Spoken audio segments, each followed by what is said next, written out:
Hello friends. So நம்ம எல்லாரும் எதிர்பார்த்த அதே மாதிரி நீங்கள் எல்லாரும் ஃபோக்கஸ் பண்ணிக்கிட்டு இருந்த RRB NTPC graduate level exam நாளையிலேருந்து ஸ்டார்ட் ஆக போகுது.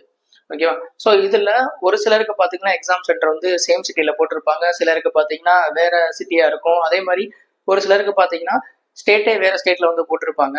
ஸோ இதெல்லாம் என்ன சார் இப்படி போட்டாங்க, டிஸ்டன்ஸ் ரொம்ப லாங்காக போட்டாங்க, இந்த மாதிரி இப்படி பண்ணிட்டாங்க அப்படின்ற மாதிரி நிறைய பேர் கேட்டிருந்தீங்க. ஸோ ரயில்வே எப்பயும் ஃபாலோ பண்ணுற ப்ரொசீஜர் இந்த மாதிரி தான் பண்ணுவாங்க. ஓகேவா? இந்த மாதிரி ஸ்டேட் சஃபில் பண்ணி தான், ஸ்டேட் ஆர் சிட்டி சஃபில் பண்ணி தான் பார்த்தீங்கன்னா எக்ஸாம் சென்டர் அலாட் பண்ணுவாங்க. ஓகேவா?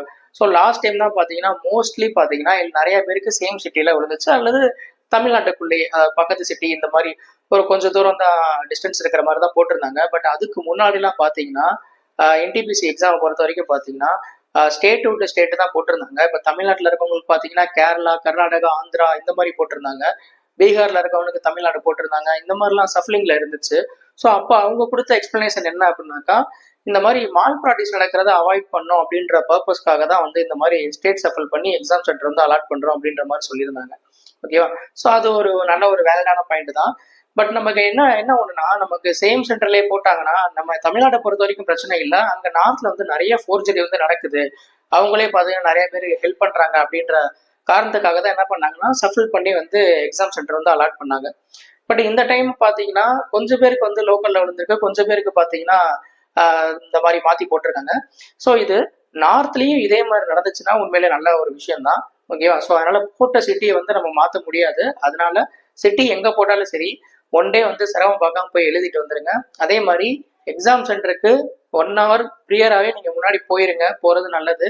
ஸோ அதுக்கப்புறம் ஒரிஜினல் அந்த அட்மிட் கார்டாக இருக்கட்டும், அதுக்கப்புறம் பார்த்தீங்கன்னா ஒரிஜினல் ஃபோட்டோ ஐடி, அதுக்கப்புறம் ஜெராக்ஸ் காப்பி, அப்புறம் ஃபோட்டோ காப்பி, இது எல்லாமே பார்த்தீங்கன்னா நீங்கள் கரெக்டாக நீங்கள் எடுத்துகிட்டு போயிருக்கீங்களான்றதை பார்த்துக்கோங்க. என்னென்ன டாக்குமெண்ட்ஸ்லாம் கேட்டிருக்காங்களோ அதை எல்லாமே நீங்கள் கரெக்டாக எடுத்துட்டீங்களான்னு பார்த்துக்கோங்க. ஓகேவா? ஸோ எக்ஸாமுக்கு ஆன் டைமுக்கு போயிருங்க. அதே மாதிரி இந்த டைம் எக்ஸாம் எப்படி வரப்போகுது அப்படின்றது தெரியாது. ஸோ ஆல்ரெடி நம்ம சொன்ன மாதிரி தான் வேக்கன்சி ரொம்ப கம்மி.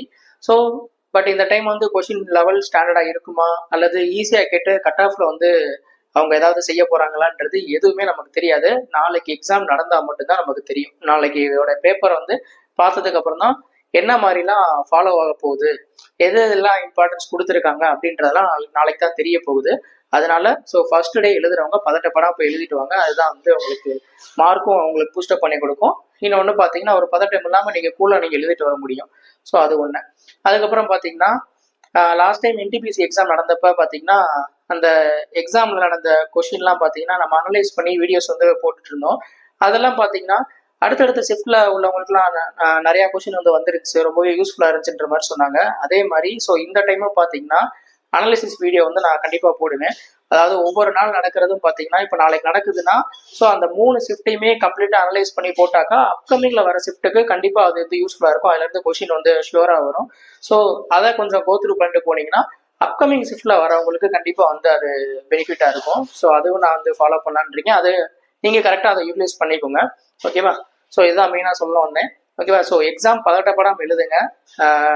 நீங்கள் மார்க் ஸ்கோர் பண்ணி ஆகணும், அட்டெம்ப்ட் இவ்வளோ கொடுத்தாகணுன்ற அந்த ஒரு மைண்ட் செட்டில் போகாமல் கூலாக நீங்கள் போய் எழுதிட்டு வாங்க, வரதை பார்த்துக்கலாம் அப்படின்ற மாதிரி நீங்கள் போய் அட்டன் பண்ணுவாங்க. அக்யூரசி மட்டும் கொஞ்சம் நல்லா மெயின்டைன் பண்ண பாருங்க. ஓகேவா? ஸோ அதை மட்டும் கரெக்டாக ஃபாலோ பண்ணுங்கள். எக்ஸாம் நல்லா பண்ணலாம். All the best. நல்லபடியாக பண்ணிட்டு வாங்க. நெக்ஸ்ட் வீடியோவில் பார்க்கலாம். தேங்க்யூ.